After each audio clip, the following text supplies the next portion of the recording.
on this Wednesday evening, and remember, no show tomorrow. Yankee baseball straight ahead. Chris Moore straight ahead. He came in and said to me, "Hey, you're saying?" I remember that it was Chris Moore doing the show. So, hey, I know it's Summers' time and Summers has been away, so I don't know who was doing the show. So Chris Moore is doing the show. So you'll hear him, and then right into Yankee baseball with Severino against Keuchel tonight, and then a day game tomorrow, and then we will see you on Friday with Brad Thomas, and we'll do all the Derby stuff, Jerry Bailey, and everything else. We'll go through the field. I looked at the field last night, and I think it's an interesting group. I mean, I can understand why Justify is the favorite, but he's had just 3 races, and there's other horses. There's some pretty good horses out there. Chris in Connecticut, what's up, Chris? Mike, we got the Sunday show back. You're back on the Fan. This is almost surreal. Welcome back. Well, the Sunday show is not going to be on the Fan. I've already announced that's the case. I mean, it'll be on the app. Out. Yeah, no, it'll be on the app. Yes. Yeah, I will on Mike's On, which you can get on Twitter and Instagram and Facebook at Mike's On. It will be on the app, and we will do the Sunday show, football Sunday show, 22 weeks, but it will be on the app. It will.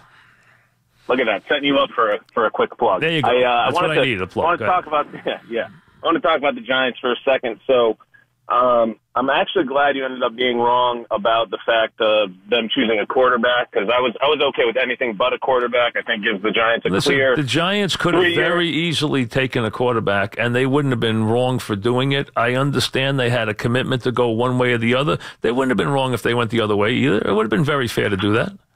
Not at all, but this sets them up for a clear 2-3 year go for it style. And I'm taking a look at this offense now, the retooling of the offensive line. I mean, we really have dynamic weapons, running back, tight end, wide receivers. No question. So 2 questions on the Giants offense. A, again, on paper, all things, going well. I think they could be one of the better offenses. I mean, if everyone plays to their potential and stays healthy, they really can be explosive and dynamic, especially if this running back is anything what people think he's going to be. What do you think about that? And B, they can be good. I don't think you don't go crazy yet. Let's let it develop. Okay, but a caller mentioned something earlier, and I hate to kind of view this negatively from the start, but Beckham has been such a head case. If he starts to not get the ball as much as he wants, or if he doesn't have the statistics or the success, A, how do you think he's going to take that? And B, do you think we're going to see a difference finally from how the staff or the general manager, anyone handles dealing with him if he starts to act out? What do you think about that? That I can't answer. That one I cannot answer. I do not think Beckham will ever feel he is not being targeted enough. I think the Giants will always make sure he gets the ball. I don't think that will ever be the issue with this team. I think they will always make sure that if he's out there and he's doing what he's supposed to do, that he will get the football. So I do not think you'll ever hear their problems being that he feels he's not getting the football. As far as anyone who had an opinion that the Giants should move Eli and draft a young quarterback, that was not in any way an unsound opinion. There were 2 ways to do this. They were both very fair ways. You could say, I will build around Eli and put the best talent around him and take my shot to try and win now. Or I can go send Eli to a contending team as insurance or as a starter and draft a young man that I believe in and build him into my next franchise quarterback. Either one from the 2 spot would have been an acceptable way to go. What I didn't want was them to halfway it. I didn't want them to be in a position to say, well, we'll see what training camp brings or this and that. I wanted them to be committed. Either I wanted Eli to be the man or I wanted Eli off the team. I did not want Eli to be someone who was in limbo. And that's why I respect the way they had a conviction. I wanted them to commit one way or the other, and they did. And I think that's the way they had to play it. Brandon in Heightstown. What's up, Brandon? Welcome back, Mike. Thank you. I think the Giants did a great job with the draft because I think they got the perfect coach for Eli.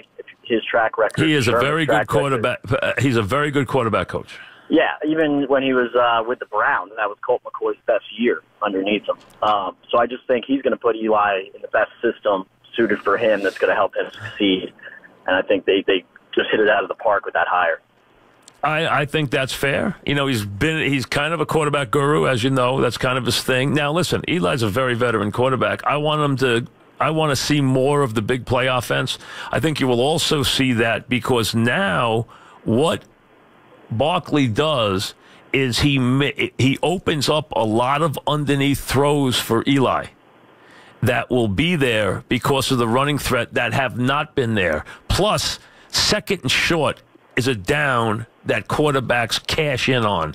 Eli has lived probably with fewer second and shorts than anybody in the sport in the last 3 years. So second and short is a terrific down to do whatever you want, and it's open. So what he brings in terms of the drops that linebackers have to take, the way the game is played that way, and what you would look for from an offense. When you have versatility and balance, it makes the quarterback jobs much easier.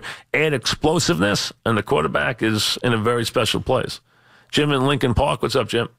Hey, Mike. Thank goodness you're back. Thank you. Appreciate it. You know what, Mike? Now, I thought the Yankees got rid of Girardi based on, in part, because he wasn't as analytical as he was supposed to be. And then the other night I see Boone, and 2 nights in a row, leave Sonny Gray to pitch the 6th inning, which I know Joe would have took him out, and definitely wouldn't have let Chesney pitch the 7th the other night. So I kind of wanted to get, I'm watching the game and saying to myself, Joe would have took him out. They got rid of Joe because, number one, he was here a long time. Number two, there were young guys and old guys who he was not getting along with very well. And both young guys and old guys. So it wasn't just the young guys. It wasn't just the old guys. So I think they felt, you know what? It's time for another voice. And listen, Joe Girardi did a great job here. He was a very good manager. He handled his bullpen very well. He averaged 91 wins, and in some of those years, they did not have really good teams. He still never had a losing season. He won a championship. I think he did a very good job. I think he's a very sound manager, but they got tired of hearing from him. And yes, the team's different, but like I said, there were old guys that had issues with him. There were young guys that had issues with him. So they went and got somebody else. You know, when you last as long as he did in one place, it's a long time. As one guy who knows coaching very well said to me a couple of years ago, he said, staying 10 years in one place now, the way things work, is like 20 years used to be. That's how different it is now. You work all year round. The seasons are so long. The media, everything that goes on, the way players have freedoms and have a lot more power than they had then. All the different things, he says, makes 10 years an extremely long time to be in one place. Sean in Staten Island, what's up, Sean? Hey, Mike, welcome back. Thank you. What's happening? Glad to have you back. I want to talk about the Giants draft, but real quick, on Beckham, with this GM now and the coach, I don't think we have to worry about, I mean, I'm hopeful that we don't have to worry about Odell Beckham skiing like a dog on the field and getting a 15-yard penalty. I would be surprised if we see something on that level. I would hope that's the case, and I just hope Beckham doesn't test the envelope and push the envelope there as it is, you know? I hope so, too. On the draft, Brill, Barkley, and Hernandez, but I thought with their second, third-round pick with Mason Rudolph there, I thought actually would have been a good pick at the time. You get the kid. He was considered maybe the 5th or 6th best quarterback in the draft. He could play behind Eli another year or 2 years, and then maybe we have a franchise quarterback. I had one knock on him that I heard, and I always thought he was productive.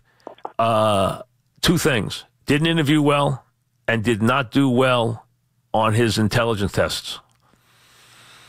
So those are the 2 things I heard about him that knocked him down, because I actually asked a couple teams about him, and they said, you know, one thing, we didn't like, we were a little weird, put off by him, and also he didn't score very high on our intelligence test. So I wondered maybe that was just the one team, or maybe that was a couple of teams. I don't know. So maybe that impacted him a little bit, because I always thought he was very productive. Yankee baseball coming up after Christmas tonight. Yankee